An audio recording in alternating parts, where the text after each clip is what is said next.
Bueno, muy buenas tardes. En principio les agradecemos a todos la participación en este evento, la presencia en este acto, que es nuestra tercera sesión pública del año. En esta ocasión nos reúne la conferencia de incorporación que con motivo de su nombramiento como miembro titular de nuestra institución nos va a ofrecer el licenciado en Magíster Pablo Quiroga. Es un privilegio para mí ceder la palabra a la académica, doctora Marta Salceduc, quien tendrá el placer de presentar a nuestro orador en esta jornada. Bueno, doctora Salceduc. Gracias, Nelida. Buenas tardes. Hoy, al igual que siempre, cuando asume un nuevo académico, es un día de gran satisfacción para la Academia Nacional de Farmacia y Bioquímica. Agregaría que, para mí, es también un día muy especial. Asume un profesional que hace muchos años, 1995, elegí para integrar mi grupo de investigación y desarrollo farmacológico en Laboratorio Pago. Ese profesional, Pablo Quiroga, demostró en todos esos años un compromiso serio de trabajo que con su inteligencia aportó conocimientos concretos y de avanzada para el logro de objetivos planteados. Con base netamente químico-analítica, primordial para su desempeño en el grupo en esa instancia, supo adaptarse al medio y aún más. No conforme con ello, realizó paralelamente y por propia decisión estudios superiores, maestrías relacionadas con farmacotoxicología. Pablo Quiroga no solo es un excelente profesional, sino que también, y muy importante, es una persona buena, íntegra, sencilla y llena de capacidad para ocupar el sitio para el que se lo designa. Nació en Colón, Entre Ríos, que no es algo más para que yo lo mencione. Los que lo conocen saben lo que significa esto para él. Su carrera universitaria la cursó en la Universidad de La Plata. Allí logró el título de farmacéutico y licenciado en ciencias farmacéuticas. Más adelante, y como ya mencioné, obtuvo en 2 maestrías cursadas en Europa los títulos de experto universitario en toxicología y máster universitario en toxicología del Rectorado de la Universidad de Sevilla, España. Actualmente es profesor titular de la Cátedra de Control de Calidad de Medicamentos y profesor a cargo de la Cátedra de Toxicología Farmacéutica de la Facultad de Ciencias Exactas de la Universidad Nacional de La Plata. A partir del 2009 ocupa la jefatura del Departamento de Investigaciones Farmacológicas del Laboratorio Pago. Es vocal de la Comisión Permanente de la Farmacopea Argentina. Bueno, compactando aún más sus antecedentes, podríamos destacar que fue evaluador de proyectos de investigación básicos, aplicados, de transferencia e innovación tecnológica en la programación científica 2018-2020 de la Universidad Nacional de Buenos Aires. Autor y coautor de trabajos científicos publicados en revistas internacionales con referato, en actas de congreso y presentaciones a congresos y simposios. Disertante en congresos y workshops nacionales e internacionales. Co-coordinador de los libros Análisis farmacéutico y procesos biofarmacéuticos, publicados por la editorial de la Universidad Nacional de La Plata. Coeditor del libro ATME, Procesos en Ciencias Farmacéuticas, Dosificación, Diseño y Éxitos en Farmacoterapia, de Springer Nature de Switzerland del 2018.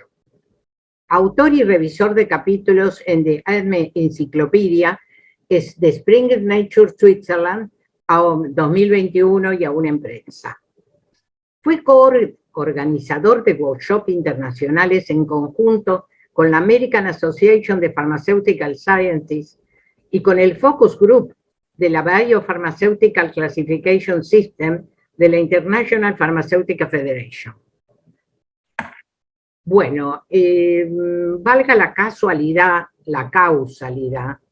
hace algunos años, en el 2007, En un día de mayo semejante al de hoy, Pablo Quiroga asistió invitado a mi incorporación como académica.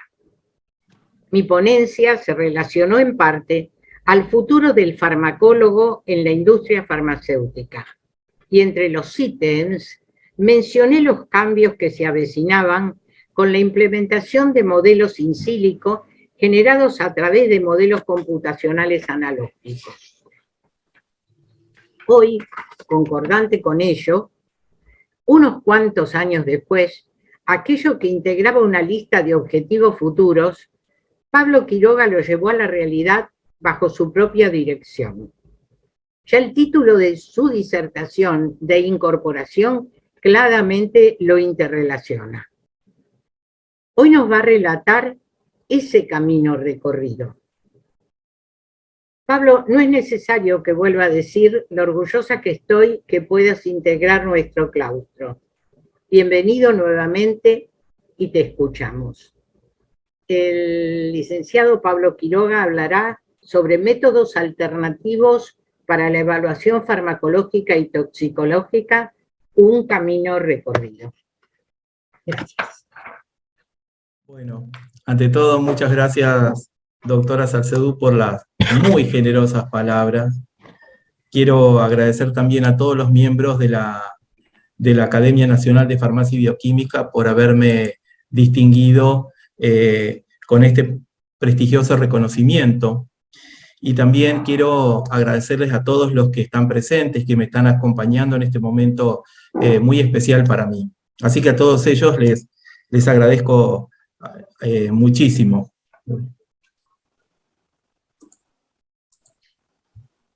Perdón que tenía el final.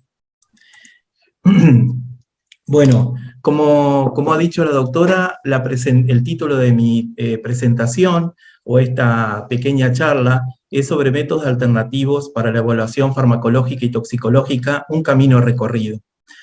Cuando me refiero a un camino recorrido, no me refiero solamente al camino que me ha tocado recorrer desde el punto de vista profesional, sino también al camino que se ha recorrido desde los distintos ámbitos, desde los ámbitos de regulatorios, desde los ámbitos de la industria farmacéutica, industria cosmética, industria química, para el desarrollo, la validación y la implementación de los métodos alternativos a la experimentación animal.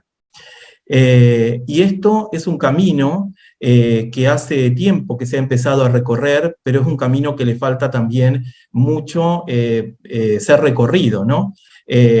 Para poder lograr tal vez el reemplazo en algún momento, tal vez total, del uso de animales de laboratorio, algo que hoy por hoy es bastante impensado. Antes de comenzar propiamente dicha con mi charla, quiero compartir con ustedes mis inicios, un recorrido pequeño sobre mi carrera profesional, que comenzó con el académico doctor Eloy Mandril y la doctora Ángela Grassi, donde ellos me dirigieron en los estudios de estabilidad de capsaicina y análogos de capsaicina, y específicamente la profesora doctora Ángela Grassi sobre los efectos de capsaicina sobre aurícula aislada de corazón de rata, cuyos resultados preliminares, experimentales preliminares, fueron presentados hace mucho tiempo justamente en una jornada de la Academia Nacional de Farmacia y Bioquímica.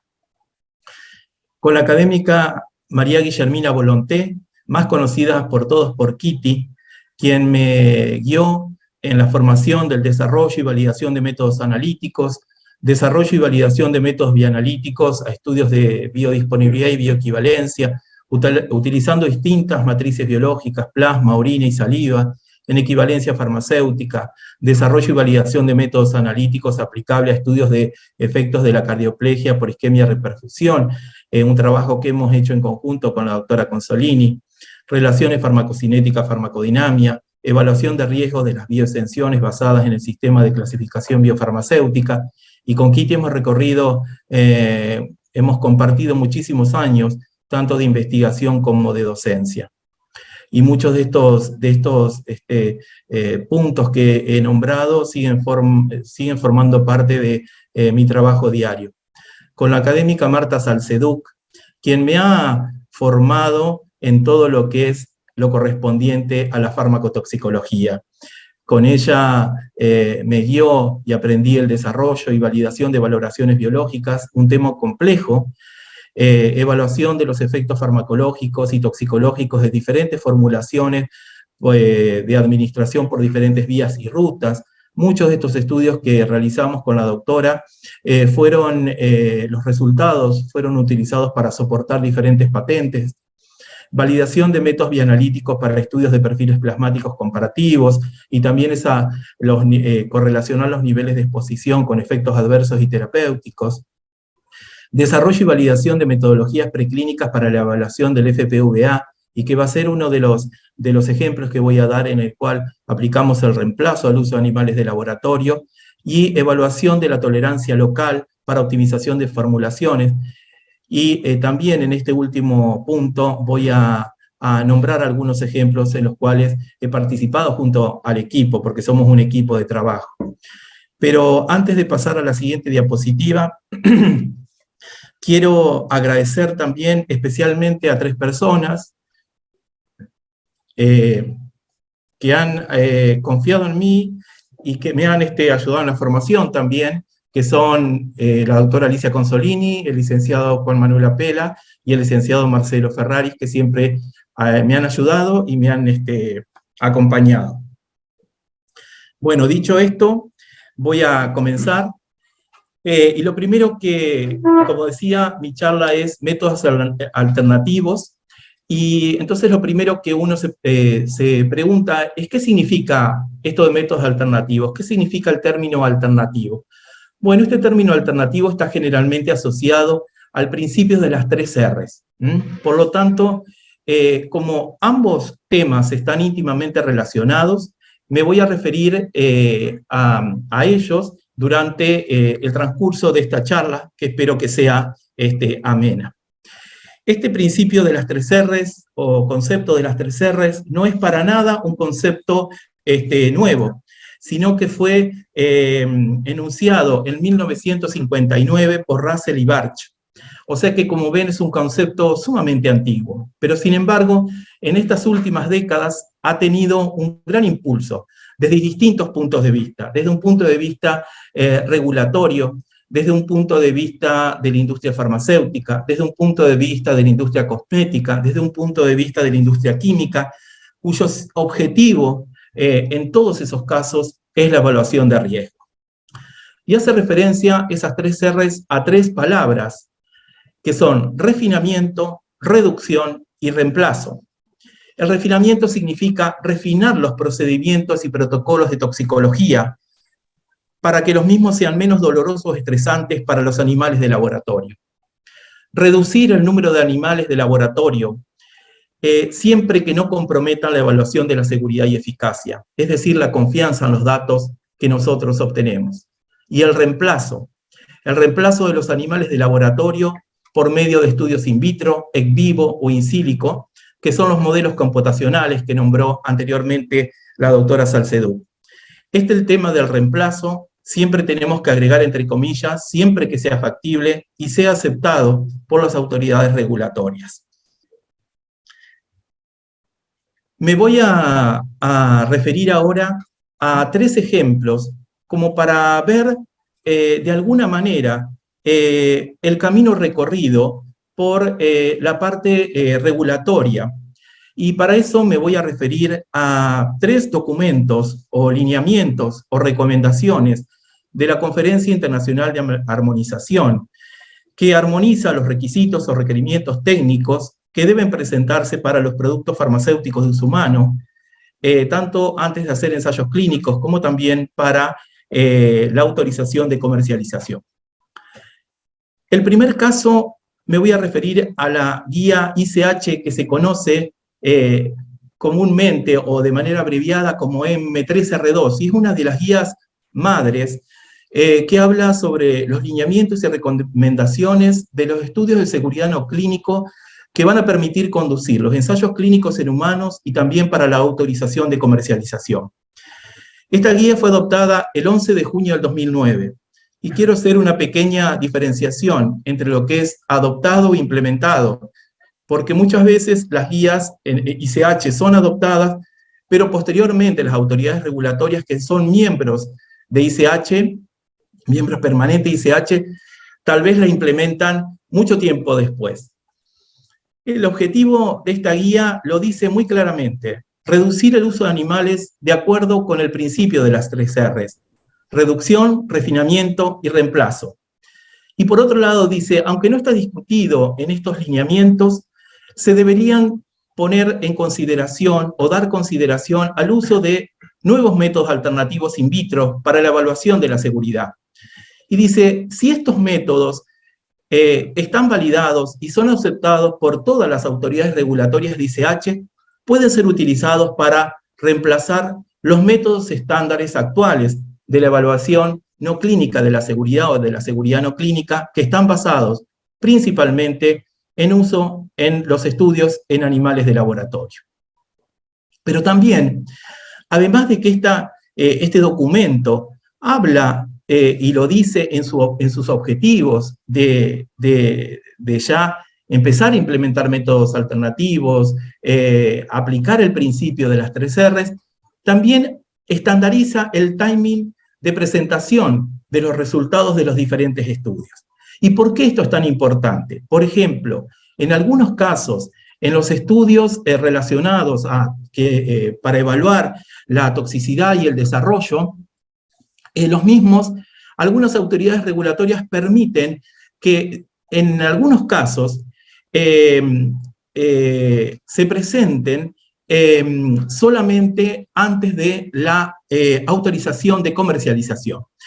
¿Por qué esto es importante y por qué esto va a impactar en este principio de las 3 R? Porque muchos de estos ensayos no van a tener que ser realizados, debido a que muchos productos farmacéuticos que están en desarrollo pueden, durante las etapas, fases clínicas 2 y 3, pueden demostrar que no son eficaces, o puede ocurrir el descubrimiento de efectos adversos que no habían sido vistos anteriormente, por lo cual su desarrollo cesa, es discontinuado, y entonces de esa manera no utilizamos animales de laboratorio para evaluar algunos puntos finales toxicológicos que no eran necesarios para los ensayos clínicos en productos farmacéuticos que posteriormente, por supuesto, dejaron el camino del desarrollo por estas características que les dije anteriormente.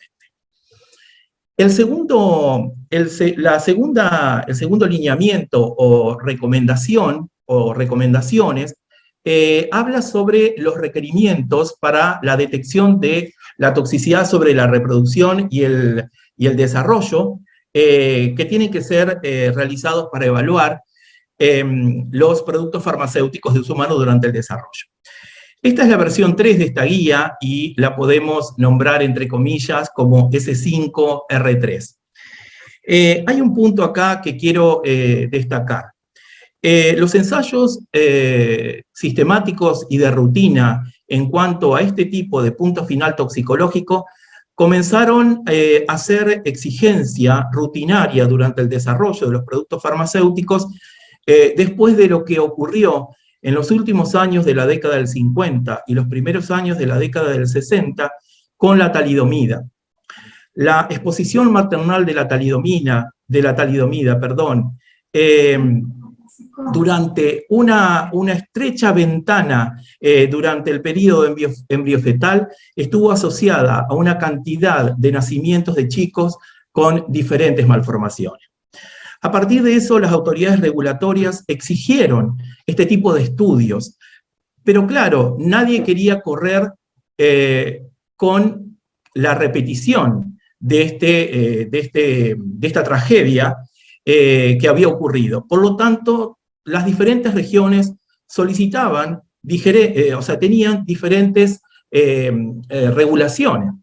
Por lo tanto, esto hizo que durante mucho tiempo productos farmacéuticos que eran desarrollados en una región, pero querían después ser presentados en otra región, debían repetir para ajustarse a las normativas de esa región en particular, de ese país en particular, repetir los ensayos que ya se habían realizado. Esto generaba un sinsentido de uso de animales de laboratorio para demostrar datos o hacer estudios que ya habían sido realizados. Por suerte, apareció en el año 1993 la primera versión de esta guía, adoptada en 1993, y se armonizó. Entonces, de alguna manera, lo que yo podía realizar, la armonización era en 3 regiones, en principio, que era Estados Unidos, Europa y Japón, pero ahora hay una gran cantidad de países que ya son miembros permanentes de ICH, y entonces directamente si yo desarrollo un producto farmacéutico en Estados Unidos, lo voy a poder presentar en Europa y no voy a tener que realizar nuevos estudios en cuanto a determinados puntos finales, porque eso ya está armonizado. Ahora fíjense que desde el año 2009 a este año 2020, desde ese comentario de que había que dar consideración a los estudios in vitro, pasamos a que específicamente la guía, estos lineamientos ahora dicen datos relevantes sobre toxicidad, los cuales pueden también incluir datos in vitro, en vivo, estudios en no mamíferos y también relaciones estructura-actividad, que son estos modelos in silico. Por otra parte, y lo puse en español, es que la estrategia de los estudios experimentales debe enfocarse en minimizar el uso de animales de laboratorio, siempre que esto no comprometa la evaluación del riesgo. Pero algo más importante, aparece en una sección, la 4.4.2, donde habla específicamente de enfoques alternativos para el riesgo del desarrollo embriofetal. Y dice que un número de métodos alternativos, in vitro, ex vivo, en no mamíferos, han sido desarrollados para detectar el peligro potencial para el desarrollo embriofetal. Aconsejan el uso de los métodos alternativos, y dice, si están calificados, los ensayos alternativos tienen el potencial de poder reemplazar en ciertas circunstancias los estudios in vivos convencionales, lo cual esto agrega un beneficio al uso, a la reducción del uso de animales de laboratorio.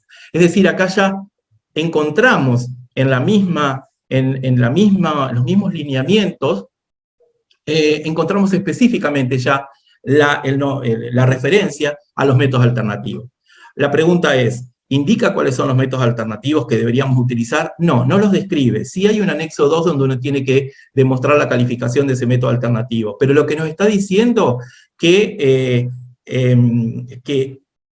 aconseja ese uso. ¿Esto qué significa? Esto fue un cambio de paradigma, y este cambio de paradigma y esta actualización de estos lineamientos de la S5 desde 1993 a esta parte, ¿es en base a qué? En base a toda la experiencia que se ha ganado en todos los estudios que se han realizado en los productos farmacéuticos de uso humano en función de este punto final toxicológico. Pero no solamente eso, sino también en cuanto a que ha habido una actualización desde el punto de vista regulatorio, una actualización desde el punto de vista tecnológico, una actualización desde el punto de vista del conocimiento. Entonces esto lo que ha generado es un nuevo paradigma de evaluación de estos puntos finales de toxicidad.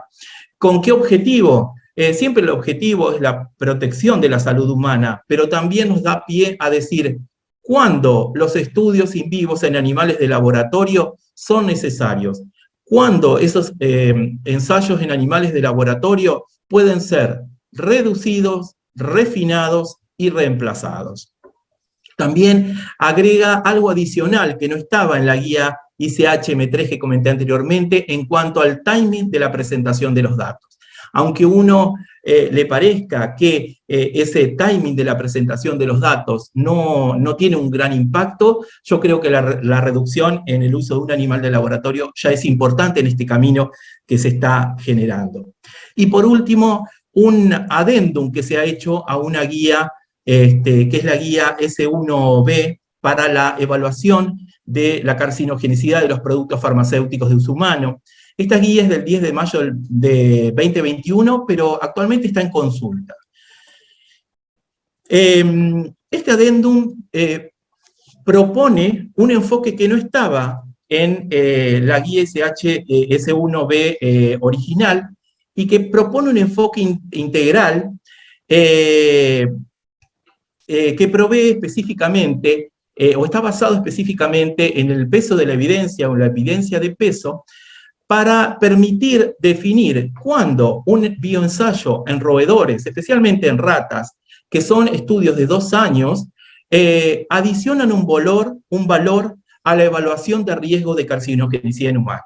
Es decir, si algunos ensayos no adicionan un valor a la evaluación de riesgo de la carcinogenicidad en humanos, ¿tiene sentido que se haga? Entonces, además, indica que la aplicación de este enfoque integral debería reducir el número de animales de laboratorio en acuerdo con el principio de las 3 R's, reducción, refinamiento y reemplazo. Desde mi perspectiva, o desde mi humilde perspectiva, esto tiene un impacto para mí enorme. ¿Por qué?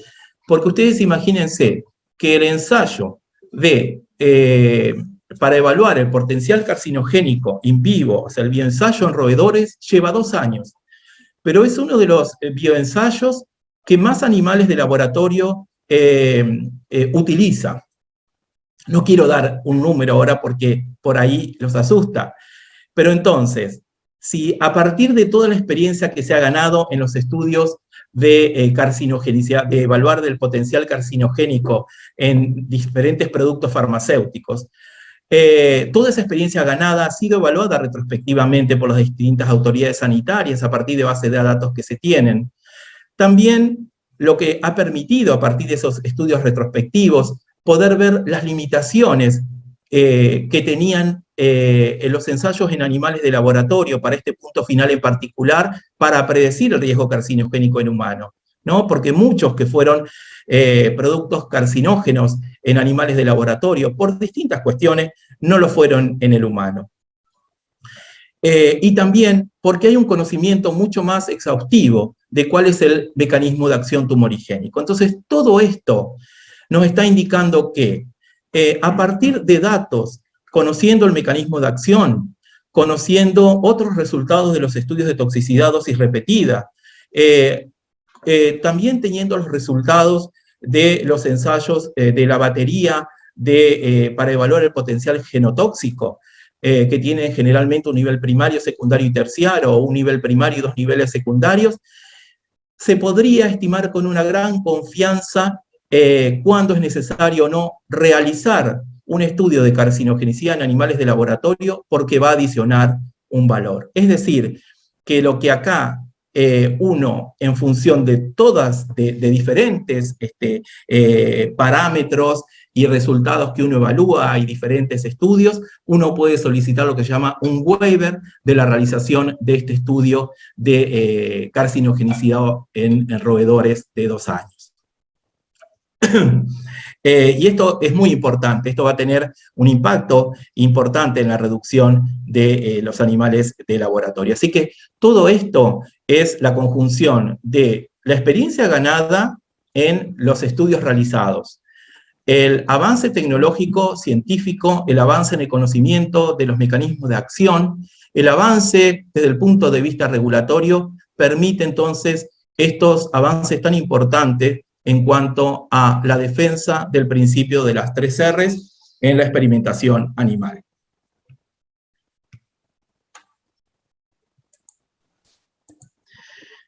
Bien, acá les voy a contar los lineamientos de otra guía ICH, que es la ICH conocida como M7R1, adoptada el 31 de marzo de 2017, y que habla sobre los requerimientos técnicos para evaluar las impurezas ADN reactivas, para evaluar y controlar las impurezas ADN reactivas, aquellas mutagénicas, que están presentes en productos farmacéuticos, de manera de limitar el riesgo carcinogénico potencial cuando las personas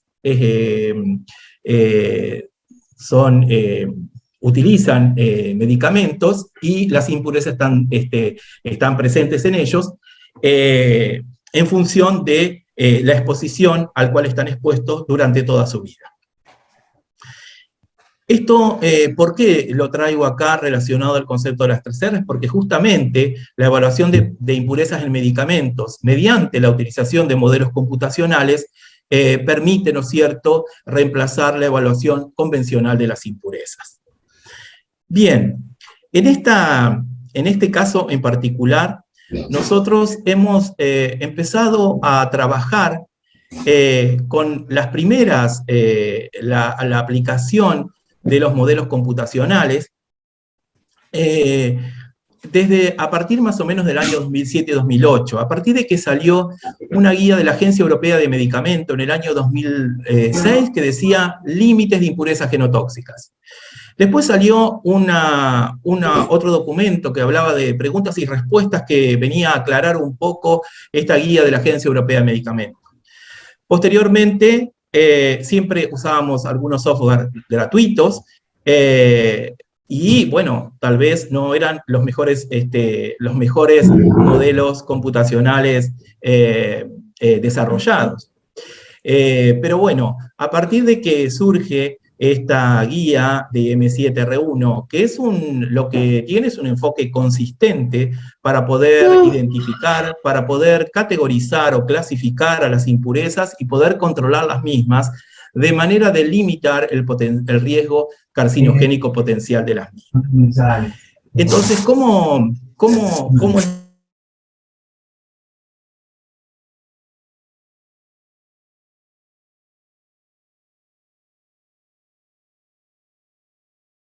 Te tenés que desmutear, Pablo.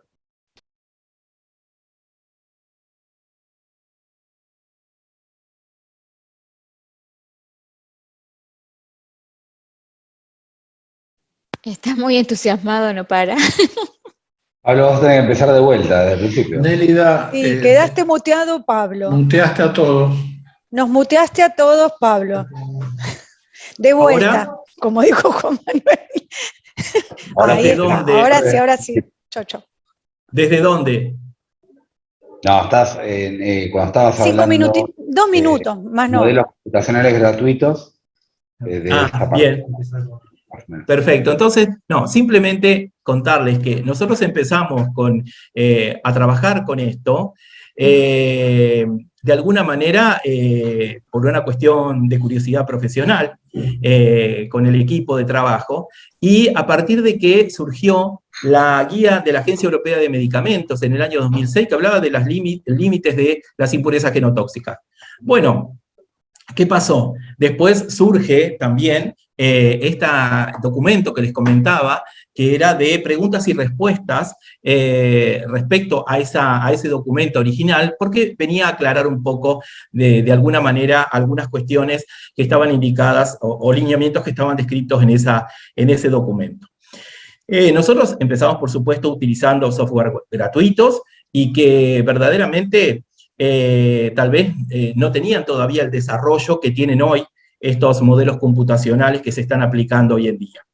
Entonces, ¿cómo comienza este procedimiento? Entonces, ¿qué es lo que nos brinda estos lineamientos? Lo que nos da es un marco, es un enfoque consistente para poder identificar, poder categorizar o clasificar y poder controlar esas impurezas o impurezas potenciales, y que pueden ser a su vez potencialmente mutagénicas. Para eso, lo primero que vamos a tener que hacer es la primera etapa en una evaluación de riesgo: identificar el peligro. Es decir, tenemos una impureza y tenemos que identificar el peligro. Cuando decimos identificar el peligro, tenemos que definir cuál es el punto final toxicológico que vamos a evaluar. Entonces, desde este punto de vista, lo vamos a identificar el peligro en cuanto a dos puntos finales: mutagenicidad, tomando como base el test de mutación reversa en bacterias o test DAME, y carcinogenicidad a partir de los resultados en bioensayo en roedores. Una vez que nosotros tengamos la identificación del peligro de esas estructuras que nosotros estamos evaluando, lo que vamos a hacer posteriormente es categorizarlas o clasificarlas. Y una vez que las tenemos categorizadas o le dimos una clase específica, la guía ICH-M7 describe 5 clases para las impurezas, vamos a caracterizar el riesgo. ¿Qué significa? A ver, este es el peligro que está asociado a esta impureza, entonces yo quiero saber cuál es el nivel de exposición seguro que puedo tener si estoy consumiendo un medicamento durante toda mi vida, o por lo menos mayor a 10 años, sin que tenga un exceso teórico de desarrollar cáncer mayor de 1 en 100.000, que se considera despreciable porque los productos farmacéuticos brindan un beneficio terapéutico para los pacientes. Entonces, la primera etapa es la identificación del peligro, con respecto a mutagenicidad y carcinogenicidad. Entonces, ¿qué vamos a hacer? Lo primero que vamos a hacer es recopilar toda la evaluación de datos experimentales, a partir de bases de datos, a partir de la literatura científica, y lo que vamos a hacer también es que en caso que nosotros hayamos evaluado esa impureza en particular, si tenemos datos relevantes, también los podemos combinar. Acá hablamos de datos experimentales. Es muy importante acá, en este punto, evaluar la calidad de esos datos experimentales. No porque sean datos experimentales lo vamos a tener como que es lo que corresponde y ya directamente a partir de esos datos vamos a identificar el peligro. No, ¿por qué? Porque uno tiene que evaluar esa calidad de datos experimentales. En cuanto a la mutagenicidad y carcinogenicidad, ¿cómo fueron realizados los ensayos? Fueron realizados bajo las normativas y reconocidas internacionalmente. ¿Cuántos niveles de dosis en el caso de los bioensayos en roedores? La combinación de las cepas de Salmonella typhimurion y O. Escherichia coli utilizada para el ensayo de mutagenicidad o mutación reversa del test de mutación reversa en bacterias. Entonces, una vez que nosotros consideramos que tenemos esos datos experimentales, y esos datos experimentales son de calidad y son adecuados, lo que vamos a hacer nos van a permitir evaluar si es carcinogénico desde el punto de vista experimental, es carcinógeno y es mutagénico. Puede ser que no tengamos datos de la carcinogenicidad, de esa impureza, pero sí tengamos los datos de mutagenicidad. O puede ser que tengamos datos de carcinogenicidad y mutagenicidad y que los mismos sean negativos. Entonces, ¿qué es lo que nos permite? La recopilación y evaluación de estos datos experimentales nos va a permitir decir, esta impureza es carcinógena y mutagénica y le voy a asignar la clase 1. Esta impureza es mutagénica, pero desconozco el potencial carcinogénico.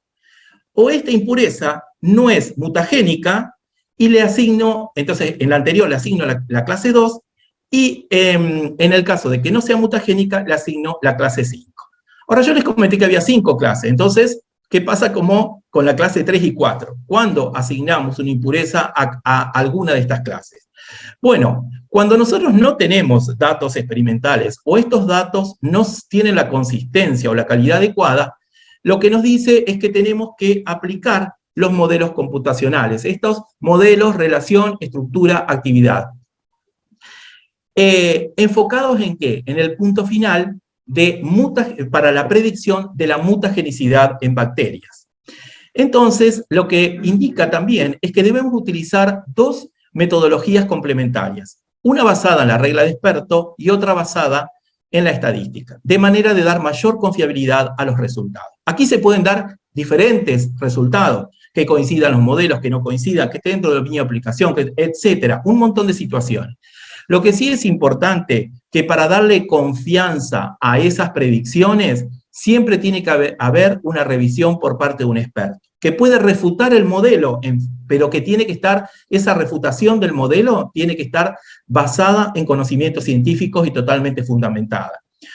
Ojo, hay actualmente software que directamente ya tienen incorporada la revisión de expertos. Entonces, ¿qué es lo que nos puede pasar? Que nuestra molécula tenga una alerta estructural o una estructura de alerta relevante y que no esté compartida con el ingrediente farmacéutico activo o con moléculas análogas que hayan sido evaluadas experimentalmente y que ya tengan un resultado. Entonces, en ese caso, lo voy a clasificar como una clase 3. Y lo voy a decir que la predicción es mutagénica. Puede darse el caso también de que mi molécula mi impureza tenga una estructura de alerta, o una alerta estructural, pero la comparte a esa alerta estructural con el ingrediente farmacéutico activo. Está en la misma posición y en el mismo ambiente químico. Entonces, como ese ingrediente farmacéutico activo durante el desarrollo ha pasado por los estudios de la batería de ensayos de genotoxicidad, y si los mismos son negativos, considero que la predicción es no mutagénica y lo clasifico como una clase 4.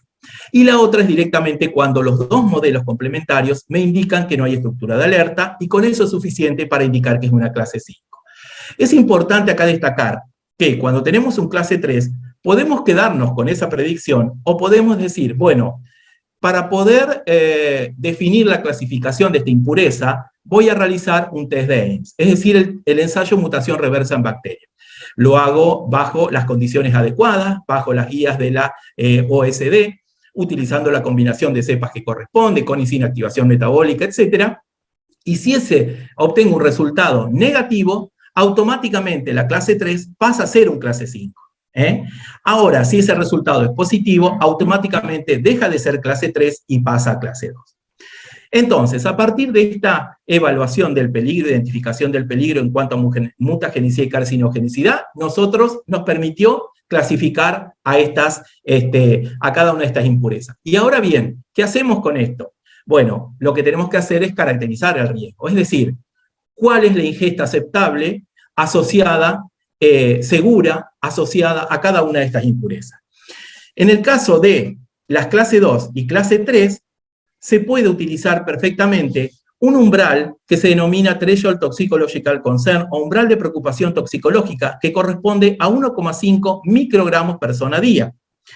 Ustedes dicen, bueno, 1,5 microgramos, pero para poder transformar este dato de seguridad en dato de calidad, es decir, para una especificación en un ensayo analítico, tenemos que relacionar este 1,5 microgramos persona día con la dosis máxima diaria del ingrediente farmacéutico activo. Y de esa manera ahí vamos a sacar, pasado el microgramo a nanogramo, lo vamos a expresar en partes por millón, y tal vez nos da sumamente bajo, o en porcentaje. Ese umbral de preocupación toxicológico no puede ser aplicado esto solamente es aplicable a aquellas moléculas que tienen una predicción de mutagénica, pero desconocemos el potencial carcinogénico. En el caso de la clase 1, que son carcinógenos genotóxicos, no puede ser aplicado este umbral de preocupación toxicológica, el que les dije anteriormente, sino que tenemos que calcular la ingesta aceptable específica para cada estructura en particular. ¿Y eso cómo se hace? Derivando a partir de la potencia carcinogénica, es decir, a partir de la dosis tumoral 50, que significa que de cada 2 animales uno va a desarrollar tumor, lo vamos a extrapolar a la probabilidad de 1 en 100.000, que es la que está aceptada, y a partir de ahí vamos a calcular la ingesta aceptable, o la ingesta virtualmente segura. A partir de eso, nosotros vamos a tener que dividir ese valor por la dosis máxima diaria del ingrediente farmacéutico del medicamento, y ahí vamos a poder sacar un dato de especificación de calidad. Entonces, este es un documento que realmente es muy amigable, pero no es tan fácil el uso de los software, y también la parte más importante es la interpretación, a partir de que uno coloca la molécula y el modelo o estos software le brindan una respuesta, ¿no? A partir de ahí tiene que haber una evaluación bastante exhaustiva.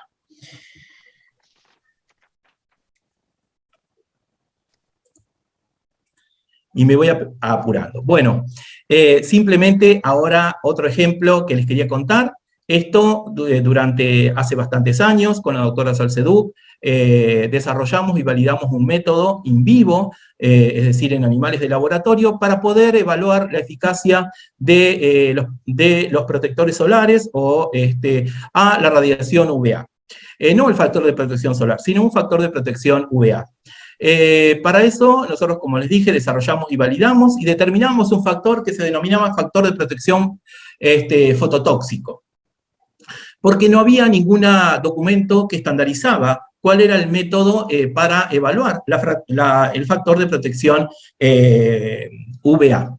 En el año 2009 sale una guía de Colipa a nivel europeo y posteriormente se transforma en una guía ISO en el año 2012 que estandariza la determinación de la fotoprotección in vitro frente a la radiación UVA, es decir, el FPVA. Y nosotros transformamos nuestro animal de laboratorio, es decir, reemplazamos nuestro animal de laboratorio con estas placas, que son placas de polimetilmetacrilate que tienen rugosidad en una sola capa que simularía de alguna manera la epidermis humana. ¿Cómo es el proceso? Simplemente aplicamos una determinada cantidad del producto que nosotros queremos evaluar, colocamos esta placa, medimos la absorbancia, determinamos la absorbancia en el espectro de absorbancia en la región del UV, y posteriormente sometemos o desafiamos a esa placa a una determinada dosis de radiación UV con una lámpara de xenón que es un simulador solar. Una vez que nosotros irradiamos la dosis que corresponde, automáticamente volvemos a tomar la placa, la volvemos a medir en los mismos puntos que habíamos medido anteriormente antes de irradiar, y por un modelo matemático se determina el factor de protección VA. Ese modelo matemático es un modelo matemático empírico que simplemente se desarrolló de manera de poder que haya una correlación entre los resultados in vitro con los resultados in vivo. Este es un claro ejemplo que pasamos de utilizar animales de laboratorio directamente al reemplazo total de los mismos, y esto significa que hemos trabajado, hemos evaluado el factor de protección VA y también hemos aplicado un criterio de ética.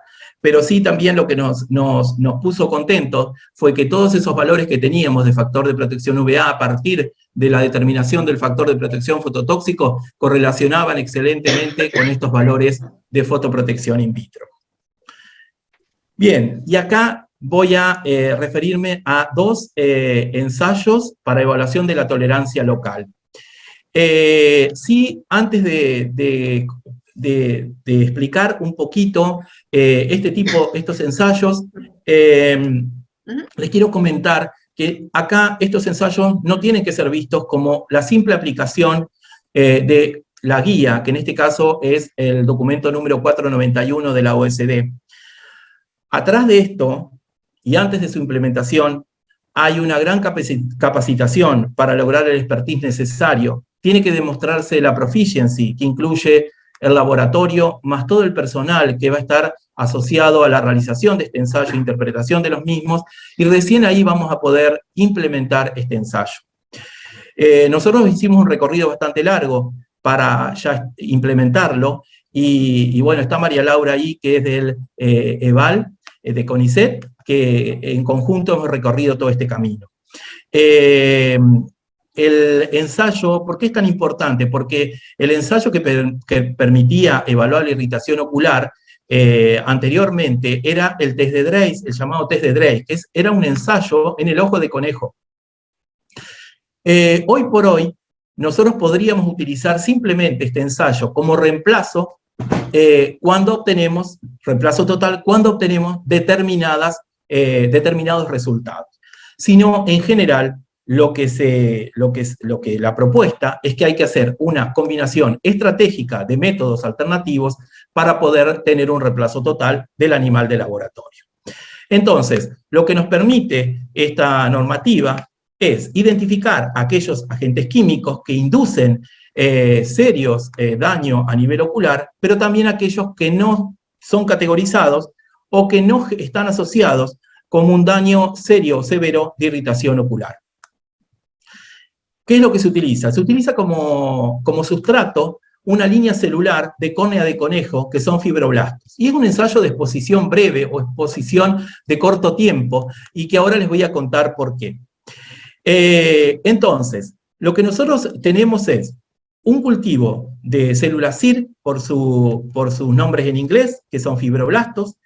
Estas células son cultivadas por un periodo de exposición de no más de 5 minutos con la sustancia que queremos evaluar, a dos concentraciones, al 5% y al 0,05%. Entonces tenemos el cultivo, tenemos la exposición, Y después de los 5 minutos de exposición hay otros procesos, y lo que determinamos es la citotoxicidad celular asociada a ese agente que estamos evaluando. ¿Y cómo determinamos esa citotoxicidad que se determina mediante la viabilidad celular? Por medio de poner en contacto las células con el colorante vital MTT. Las células que están viables van a poder hacer una conversión enzimática de este colorante vital MTT a Formazan Blue. Posteriormente, entonces, lo que nosotros medimos cuantitativamente a la densidad óptica a la longitud de onda de 570 nanómetros, determinamos cuantitativamente el Formazan Blue. Es decir, que cuando haya una disminución la viabilidad celular, entonces está relacionada con una disminución de la formación de este Formazan Blue. A partir de ahí, nosotros vamos a poder identificar a nuestras sustancias en no irritantes o irritantes severos. ¿Qué significa? Cuando tanto el ensayo a la concentración del 5% y del 0,05% da la viabilidad celular mayor al 70%, clasificamos a nuestro agente, a la sustancia que estamos evaluando, como no irritante. Cuando es menor de 70% en los dos casos, lo consideramos un irritante severo. Ahora, cuando nos cae en esta zona, tenemos que aplicar otro ensayo, y por eso les decía que cuando tenemos este resultado, es simplemente que podemos utilizar este método para reemplazar totalmente el ojo del conejo.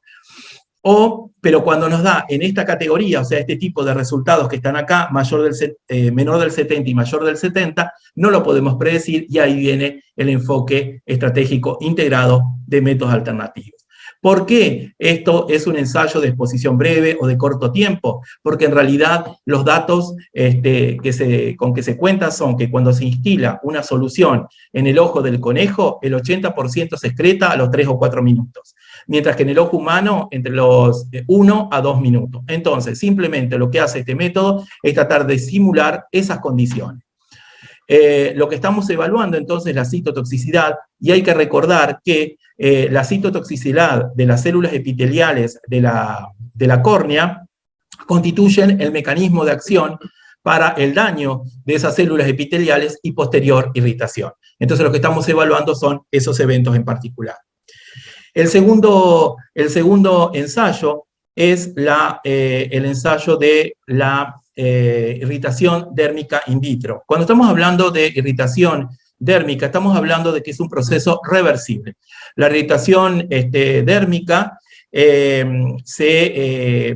cuando hay una irritación a partir de una exposición a un agente químico, la respuesta que podemos obtener es un eritema o edema, y esto se debe, ¿no es cierto?, a una cascada de eventos que comienza con la penetración del agente el agente químico a través del estrato córneo, y puede eso generar un daño en las capas subyacentes, es decir, en las células los queratinocitos o también otras células. A su vez, estas células que están dañadas pueden liberar mediadores inflamatorios o generar una cascada de inflamación que puede a su vez dañar células de la dermis, sobre todo particularmente las células del endotelio vascular, y de esa manera lo que puede generar, lo que va a estar asociado es una dilatación, un aumento de la permeabilidad de las células endoteliales, y eso es lo que está asociado con la respuesta de eritema o edema. Entonces, ¿qué es lo que se utiliza acá? También, la determinación de la irritación térmica primaria, se utilizaba el conejo como ensayo in vivo, como el gold estándar, y hoy por hoy ese conejo es reemplazado por una epidermis humana reconstruida. Esta epidermis humana reconstruida está formada como fuente celular de queratinocitos humanos normales, que están en un soporte de una matriz de colágeno, y que lo que generan es una simulación o replicación de la histología, fisiología y la citoarquitectura de la epidermis humana in vivo. En ausencia de vascularización, lo que nosotros tenemos es que estos métodos que están basados en la epidermis humana reconstruida, lo que hacen es evaluar estos eventos clave que les comenté anteriormente que llevan a la irritación dérmica mediante la determinación de la viabilidad celular. Entonces, ¿cómo es? Simplemente esta epidermis humana reconstruida está formada por el estrato córneo, espinoso, granuloso y el estrato basal, el estrato espinoso y el estrato granuloso, y también el estrato córneo, que es multicapa. Eso se expone durante un tiempo determinado a la sustancia que nosotros queremos evaluar. Se hace un lavado para poder, le estoy contando resumidamente, se hace un lavado para poder eliminar, ¿no es cierto?, los restos de la sustancia. Hay un periodo de recuperación de este sustrato, de la epidermis humana reconstruida, por 42 horas, y posteriormente se lo pone en contacto con el colorante Vital MTT, y también se mide la viabilidad celular a partir de la conversión enzimática del MTT a Formazan Blue. Nosotros vamos a poder identificar, y cuantificamos, ¿no es cierto?, a la longitud de onda de 570 nanómetros. Vamos a poder identificar aquellas sustancias que son irritantes cuando la viabilidad tisular media es menor o igual al 50%, y no irritante cuando la viabilidad tisular media es mayor al 50%. ¿Por qué hablamos de viabilidad celular media? Simplemente porque esto tiene que hacerse por triplicado. Y si hay concordancia en esos triplicados, ahí para el ensayo, pero si no, tal vez debería hacerse un ensayo adicional. Hay muchas consideraciones que hay que hacer cuando se aplica este ensayo, porque podemos tener los casos en que el producto que estamos evaluando también genere, ¿no es cierto?, esa transformación del MTT a Formazan Blue, y entonces ahí vamos a tener que aplicar unos controles adicionales. Y por último, les quiero contar el modelado farmacocinético basado en la fisiología. El modelado farmacocinético basado en la fisiología es una herramienta sumamente poderosa, sumamente importante. Este modelo PBPK lo que hace es permitir predecir el perfil farmacocinético en un órgano, en los órganos blancos o en los tejidos blancos, ya sea de toxicidad, de un fármaco una vez que es administrado una dosis determinada del mismo, y toma en cuenta los procesos de distribución primero toma en cuenta la tasa de absorción, toma en cuenta también para esa predicción la distribución entre los diferentes tejidos y órganos, la metabolización y la excreción. ¿En qué consiste este modelo PBPK? Son modelos matemáticos, en realidad, que consisten en compartimentos de tejidos y órganos que están unidos entre sí por sangre arterial y venosa. Está formado, los componentes de ese modelo farmacocinético basado en la fisiología, tiene dos componentes que permiten hacer una integración sistema-fármaco. Tenemos los componentes o variables dependientes del sistema, o sea, dependientes del organismo, que son independientes del fármaco, y en ese caso están caracterizados por variables como, por ejemplo, el tamaño del órgano, la expresión de los receptores, la composición de los tejidos, el área superficial, etc. Es decir, eso se obtiene a partir de ya los conocimientos en cuanto a la anatomía y fisiología. Y por otro lado tenemos los componentes que están dependientes del fármaco. Entonces lo que hacemos es una combinación de ambos para poder desarrollar un modelo farmacocinético basado en la fisiología. Es decir, lo primero que vamos a hacer es, vamos a poner todos los datos correspondientes a las variables dependientes del sistema. Posteriormente vamos a incluir las variables dependientes del fármaco. A partir de ahí vamos a tener un modelo PBPK, pero ahí no termina, porque esto es, como dice acá, es un proceso iterativo. ¿Qué significa esto? Es decir, nosotros lo que tenemos que hacer ahora es desafiar ese modelo con algún dato in vivo. Entonces, vamos a hacer una predicción de un perfil farmacocinético a partir de este modelo que nosotros hemos generado, y lo vamos a comparar con datos in vivo de ese fármaco que estamos evaluando, con los cuales contemos. A partir de ahí lo que vamos a ver es de alguna manera, entre comillas, cuán cerca estamos nuestra predicción con respecto a esos datos in vivo. Si realmente no estamos muy cerca o no tenemos una buena predicción, lo que tenemos que ajustar el modelo, ajustar las variables del modelo para poder acercarnos lo más posible a esos datos in vivo. Eso se llama un proceso de refinamiento del modelo. Una vez que nosotros refinamos el modelo, ahí recién vamos a poder hacer la predicción. ¿Y por qué es importante esto? Porque a partir de estos modelos PBPK, que ya lo tenemos refinado, podemos evaluar cómo afectan diferentes factores extrínsecos e intrínsecos al perfil farmacocinético. Y y vemos cómo es la concentración, cómo se modifica la concentración en función del tiempo, y de eso también va a tener un impacto también en el efecto farmacológico. Entonces, ¿qué es lo que nos está diciendo? Que nosotros, a partir de este desarrollo del modelo, podemos predecir el impacto que van a tener determinados parámetros extrínsecos o intrínsecos sobre la farmacocinética. Es decir, voy a generar, voy a evaluar o voy a predecir el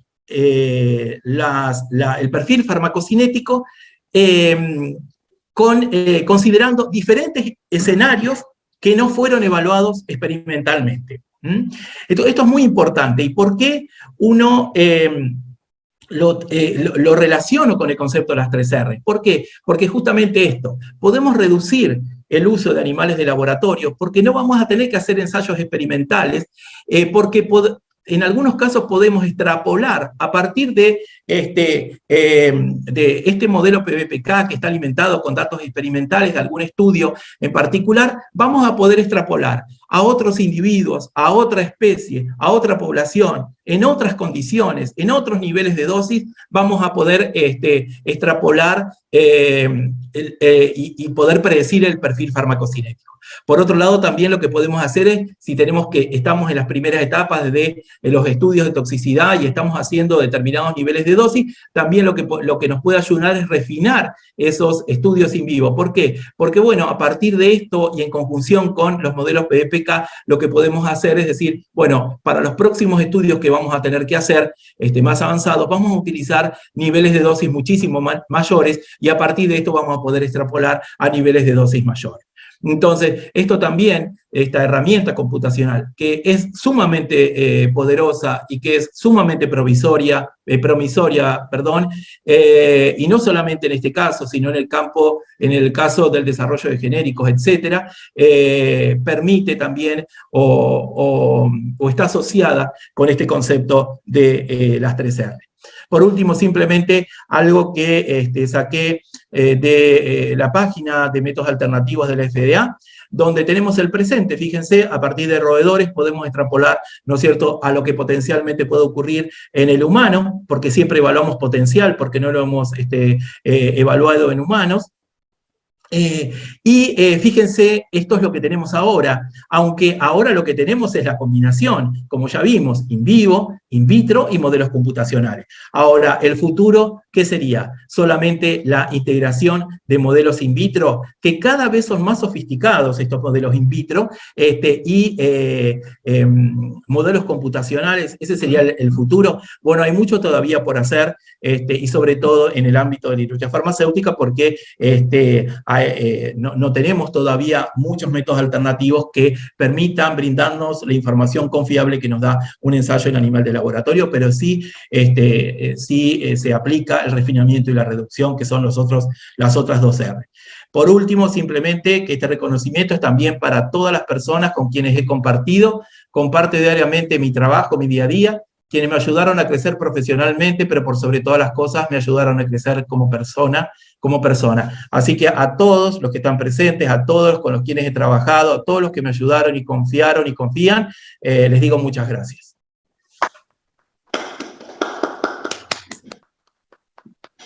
Bueno, muchas gracias, muchísimas gracias, Pablo.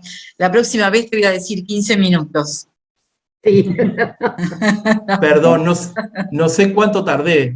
No sé, yo te mandé un mensaje. No sé. Ah, ya es viernes. Yo cuando hablo corro, pero vos... Claro. no.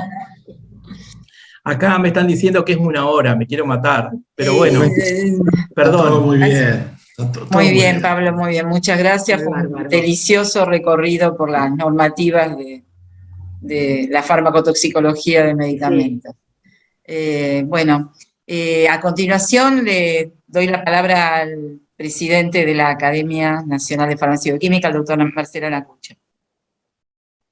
Bueno, es para mí un honor estar en este momento junto a todos ustedes. Le agradezco a Pablo la excelente presentación de un tema tan apasionante como vigente, así que la verdad nos ha ilustrado muchísimo con toda su experiencia.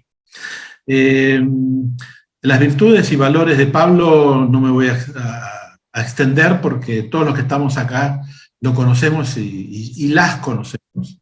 Así que no vale la pena redundar en ello, si bien es lo más importante que podemos destacar de personas como Pablo. En nombre del claustro de nuestra academia, quiero darle la bienvenida formal como integrante del mismo, en su carácter de académico titular, y resaltar que este tipo de oportunidades en las cuales incorporamos un nuevo académico a nuestro claustro es un momento de celebración muy importante para todos. Y un momento de celebración, diría yo, de las ciencias farmacéuticas y de las ciencias bioquímicas, porque estamos ayudando a crecer a una institución que es rectora en la promoción de las ciencias farmacéuticas y bioquímicas. A continuación, lamentablemente, en una forma virtual, debo hacer la entrega del diploma y la medalla que acreditan que Pablo se ha convertido en un académico titular, por lo cual voy a pedir a Nélida que me permita compartir la pantalla. Todo esto, hacerlo virtual, espero que en algún momento podamos hacerlo de forma personal. A continuación de la entrega de la medalla y el diploma en forma virtual, vamos a dejar abierto el Zoom para que todo el mundo pueda interactuar entre sí y con Pablo, algo que obviamente no sustituye la presencialidad, y espero que en algún momento podamos juntarnos todos en forma personal y realmente festejar eventos de esta naturaleza. Así que felicitaciones nuevamente, Pablo, bienvenido. Gracias a todos los que nos han acompañado en este acto tan importante, y no sé si ya puedo compartir. Sí, teóricamente sí, probá, por favor. Bueno, un segundo. Sí. Sí, perfecto. No sé, momento. Acá está la medalla y el diploma de Pablo Quiró. Muy bueno. Muchas gracias a todos. Muchas gracias. Un aplauso grande para Pablo y para todos los presentes. Muchas gracias. Dejamos abierto el Zoom para que todo el mundo pueda interactuar. ¡Bravo, Pablo! Felicitaciones, Pablo. Felicitaciones, Pablo. Gracias a Felicitaciones, todos. Pablo. Felicitaciones, Pablo. Pablo, buenísimo. Gracias. Grande Pablo. Felicidades. Grande Colón. No Grande me hagan Colón. emocionar, no me hagan emocionar, que me mantuve firme. Somos 55, ahora vamos a tu casa, Pablo. Bueno, espero. Dale, mami. Son todos bienvenidos. Muchas gracias a todos por haber estado presentes, ¿no? Gracias a vos, Pablo. La verdad que trabajar con vos y estar al lado tuyo y aprender todos los días, la verdad que es un gusto, un placer. Así que gracias. Realmente sos un genio para nosotros. Una persona a la cual tenemos como alguien a quien seguir, a quien escuchar. Así que felicitaciones. Muy merecido. ¿Qué me van a decir? Pablo, felicitaciones. Un abrazo grande y un orgullo para todos nosotros. Gracias, mami. Te felicito. Gracias. Felicitaciones, Gracias, Pablo. Un orgullo para la carrera de Farmacia de La Plata. Vamos todavía. Gracias. Un abrazo, Pablo. Como siempre, Bueno, 10 puntos. Gracias. Te quiero. Bueno. Un orgullo para Colón, Pablo. Gracias. Gracias. Nada, no me hagan emocionar. No, sí, ya.